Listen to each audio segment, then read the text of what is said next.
Can you beat Crash Bandicoot 1 without breaking any boxes? Welcome back to the third video in my series, where I try to save as many boxes from destruction as possible. To keep things simple, I define a box breaking as any time the box counter goes up in value. So here are the rules for this run. I must beat every regular level and defeat Cortex in a normal playthrough.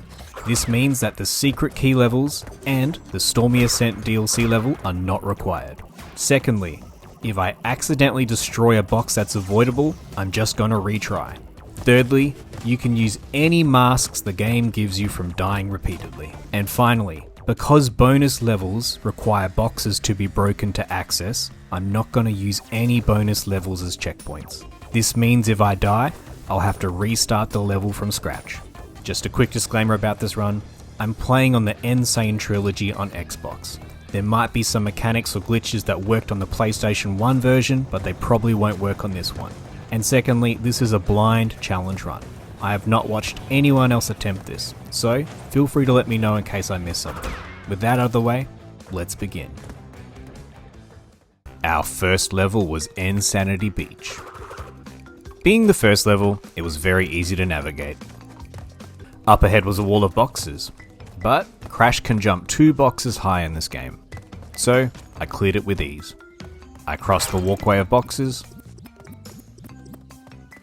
and made it to the end of the level with 0 boxes broken. Next up was Jungle Rollers.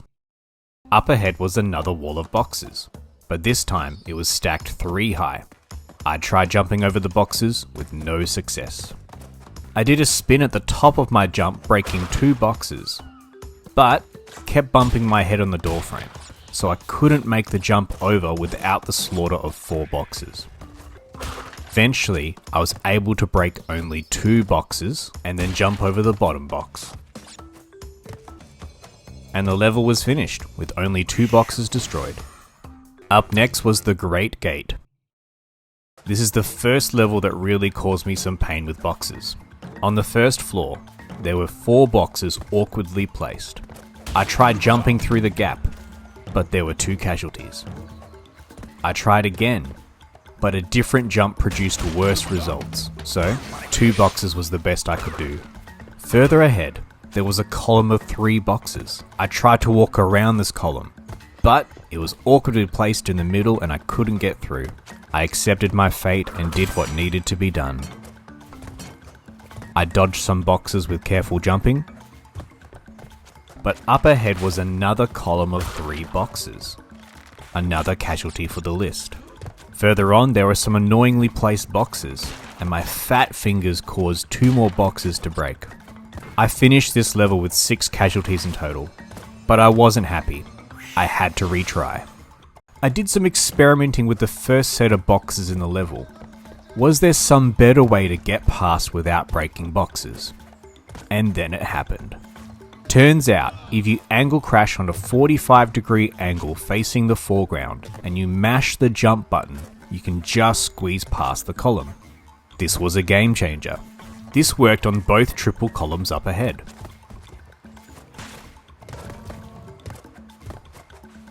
And with some careful jumping,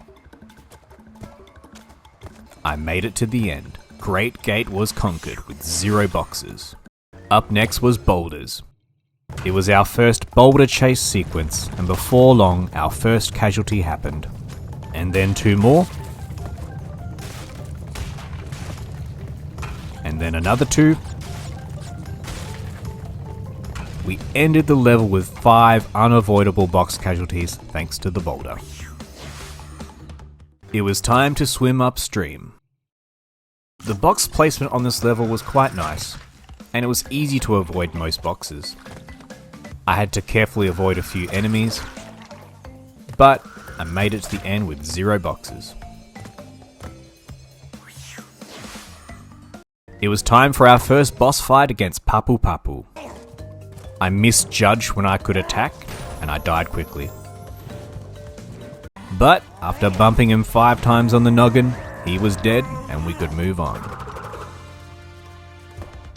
Up next was Rolling Stones.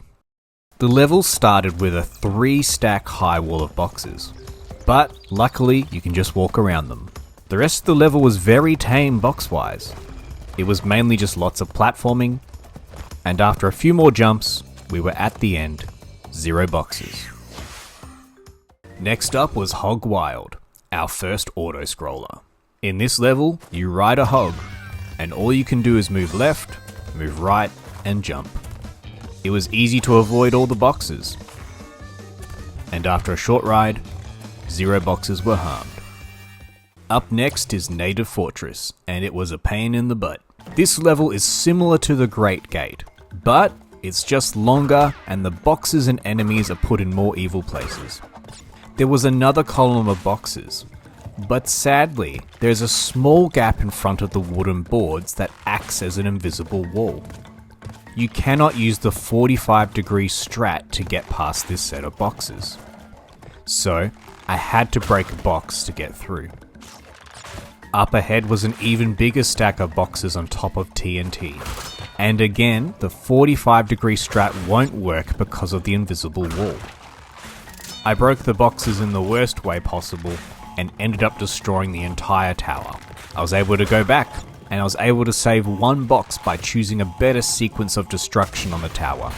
I tried so desperately to get around this column, but despite much practice, I just couldn't get past. Later on, I stuffed up a jump and broke a checkpoint box. Eventually, I made it through all the obstacles to the end of the level. But on the very last jump, a box surprised me and my head bonked it. 7 casualties for this level. But I wanted to keep experimenting. I had an idea.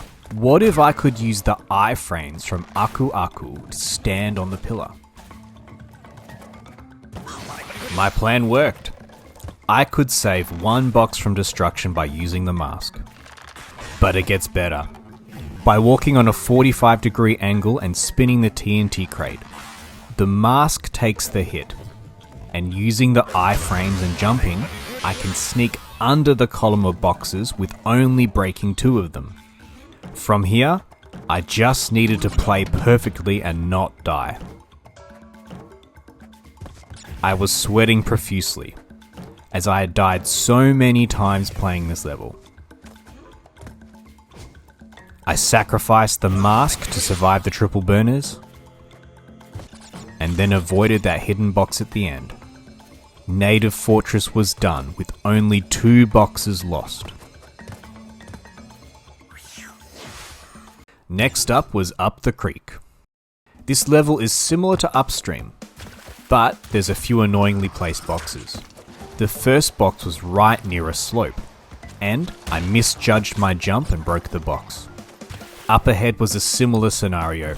I tried to walk around the box, but I overshot and drowned.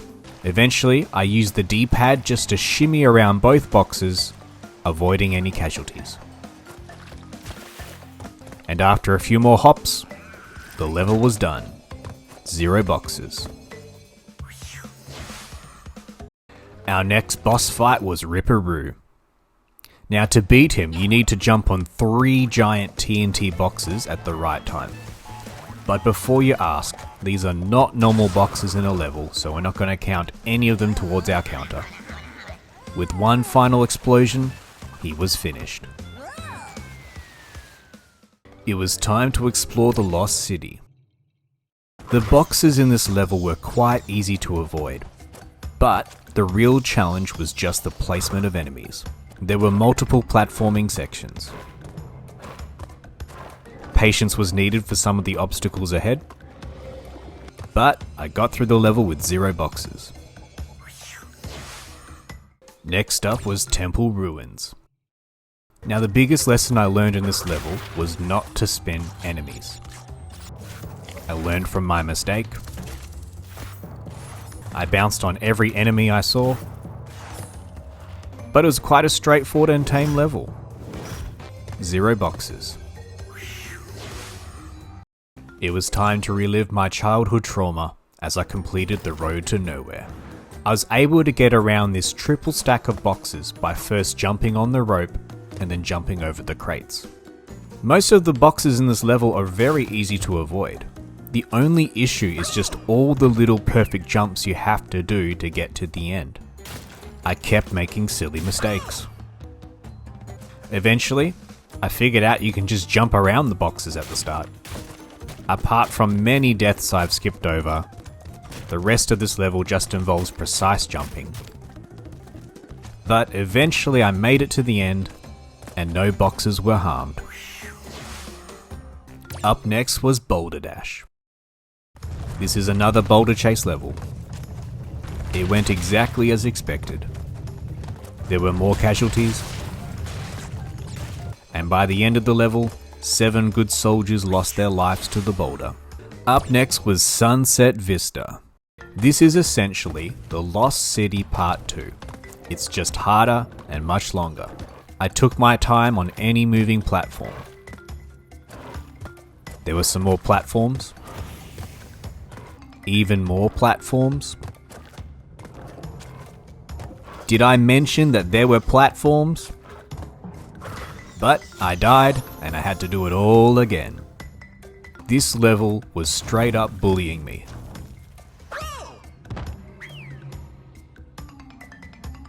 I eventually made it past all the platforms to the top section and grabbed the free mask in the corner. Now there were 2 boxes ahead, and normally you'd jump on these to skip some of the pillars, but that's not an option here. After some careful observation, I thought I'd figured out the pattern. I was wrong. After a tedious run back to this point, I made it past the platforms. But the depth perception threw me off and I jumped into the void. After doing that all again, I took my time. I was gonna take no chances, but I really took no chances and I accidentally hit the checkpoint box. I lost count of how many attempts it took, but eventually I made it to the end without hitting any boxes. I rate this level 1 star out of 5. Do not recommend.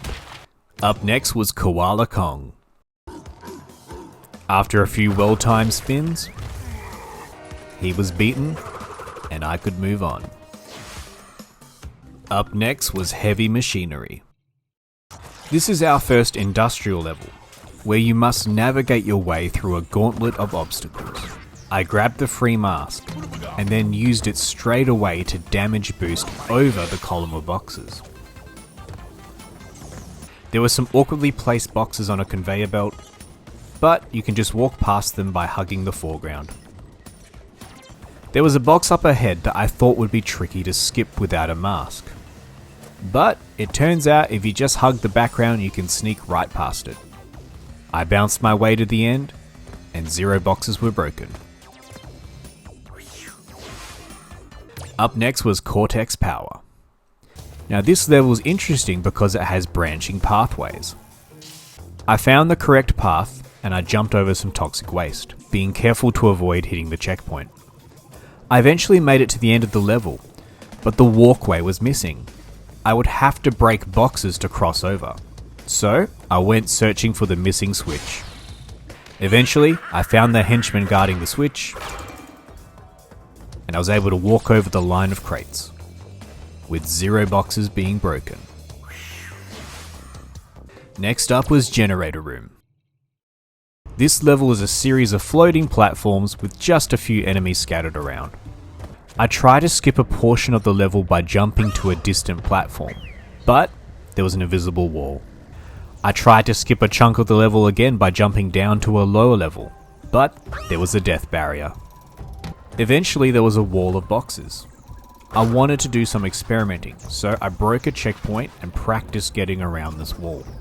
I tried jumping around the wall, but had no success. Eventually, I had a good spin and I broke 2 boxes while still landing on top of the rest. So, 2 boxes was definitely possible. After some more practice, I was eventually able to break only 1 box and then jump over the hole in the wall.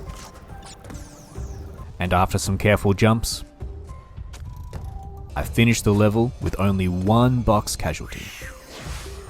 Up next was Toxic Waste. This level is just a long series of jumping over barrels. Because the barrels are rolling down the center, nearly all the boxes are to the sides of the level and are very easy to avoid. There were a few more precise jumps needed with the bouncing barrels, but I made it to the end, no boxes broken. Our next boss was Pinstripe Potteroo. His movement patterns were quite easy to follow, and after a short battle, he was defeated. It was time to lose my sanity on the high road. This level gives you 2 free lives right at the start because it knows you'll need them. I tried jumping rope to rope, but Crash's collision box is much worse in this version of the game. There was a triple stack of boxes ahead, but a rope jump to the side easily cleared it. I tried some more rope jumping, but even when walking straight using the D-pad, Crash would sometimes fall off due to his silly collision box. The box placements were so easy to avoid. The real challenge is just getting to the end of the level in 1 life without dying. It took 5 game overs, but eventually I made it to the end with 0 boxes broken. Up next was Slippery Climb. I have fond memories of hating this level as a child. Now I remember why. Nearly all the boxes in this level are tucked out of sight, so avoiding them is quite easy. I patiently made it to the end, and surprisingly I only died once. 0 boxes. Next up was Lights Out. Have you ever tried to beat a really hard Crash level with your eyes shut? Well, you might as well, because that's exactly what this level feels like. Lights Out is intended to be beaten by using the masks to light up the path. But if we can't break boxes, we can't get a mask. It doesn't matter how many times you die, no free pity masks are available in this level. You must break a box to see ahead. I tried to cheese the level by jumping around the corners, but this could only work for so long. I kept trying, and I made it to the next box, but I didn't know the layout of the level, and so I died quickly. In the end, I decided just to do a normal run through using the masks. I was able to see that there were floating platforms, and there were also swinging axes. Eventually, I made it to the end with 9 boxes broken. Now these boxes were all masks or checkpoints, so it's theoretically possible to beat this level without breaking a box.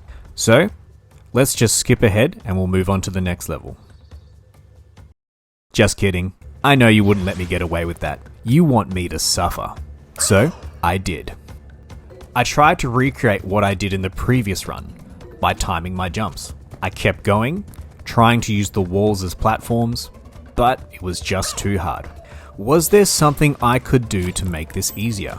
I grabbed my TV remote and I turned up the brightness and the contrast as high as they went.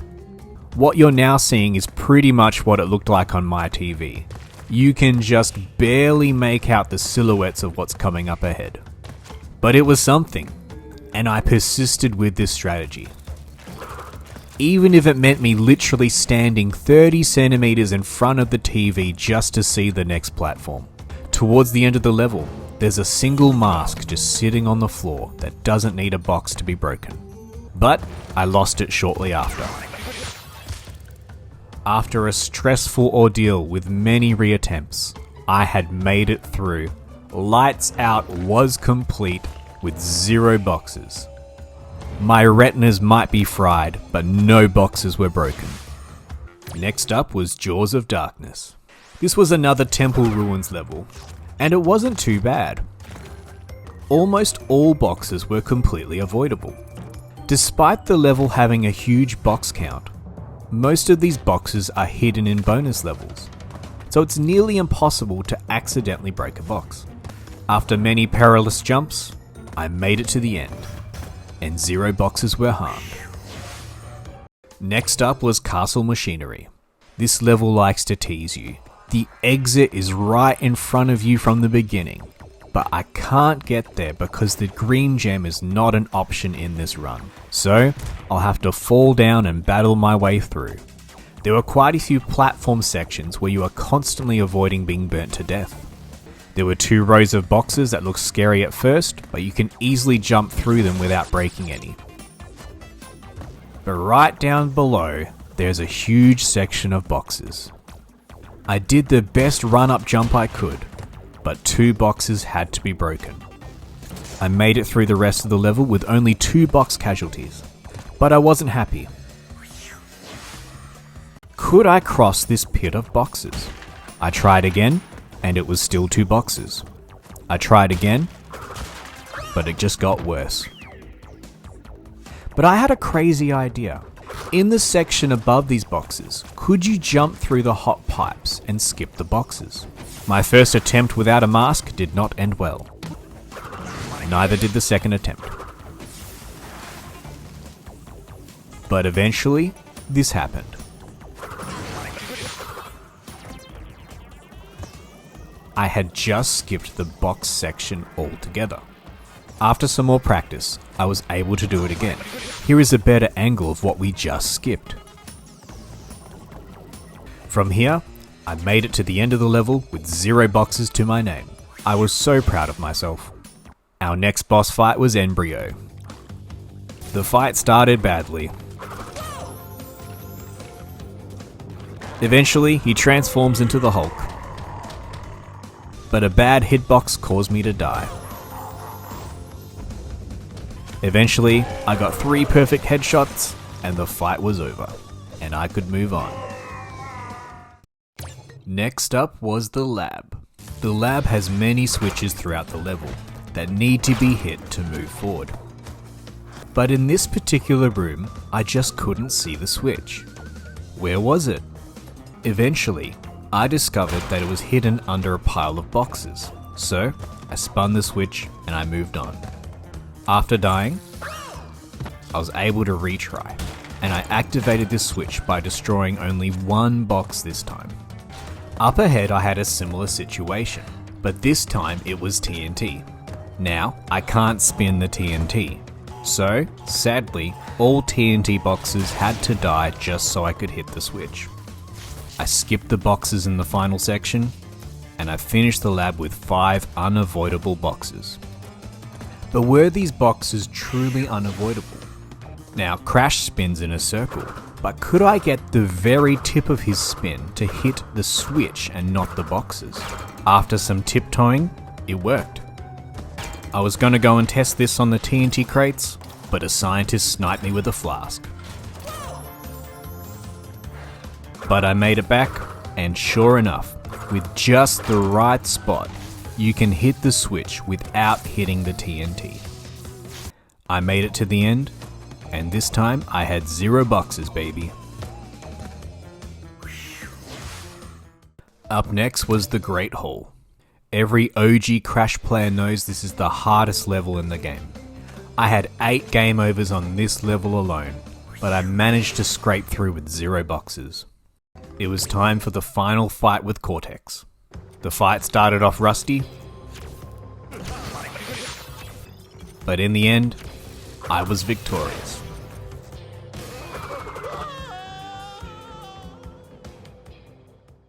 So, what was our total box count?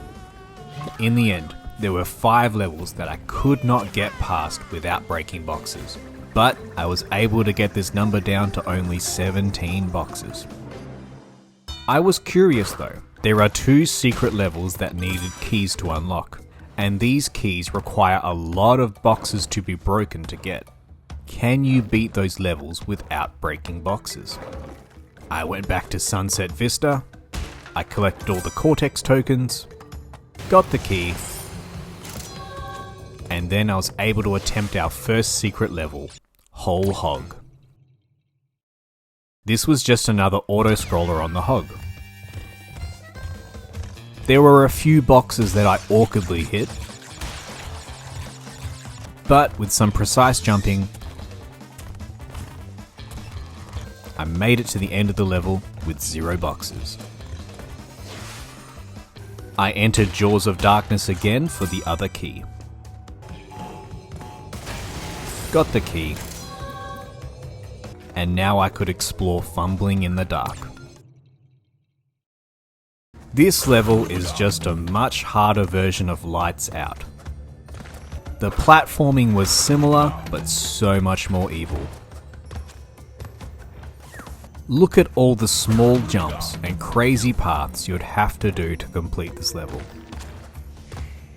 And the ending. Look at the ending. It's just horrible. There is no sane person on Earth who would attempt to do this without boxes. But luckily for you, I'm not sane. It took 2 hours of straining my fragile eyes, but eventually I was able to make that beautiful triple spider bounce to the end. 0 boxes, boys.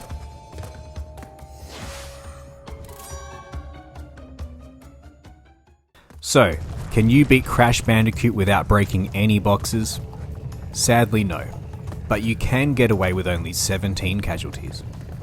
So, when comparing the remastered trilogy of Crash games, the OG Crash Bandicoot is our winner for the smallest number of boxes. Well, thank you so much for watching. Please remember, this was a completely blind run. So, if I missed anything, or you know of any other trick to save more boxes, please let me know. I really appreciate your time, and I hope that you have a safe and fun Christmas. God bless.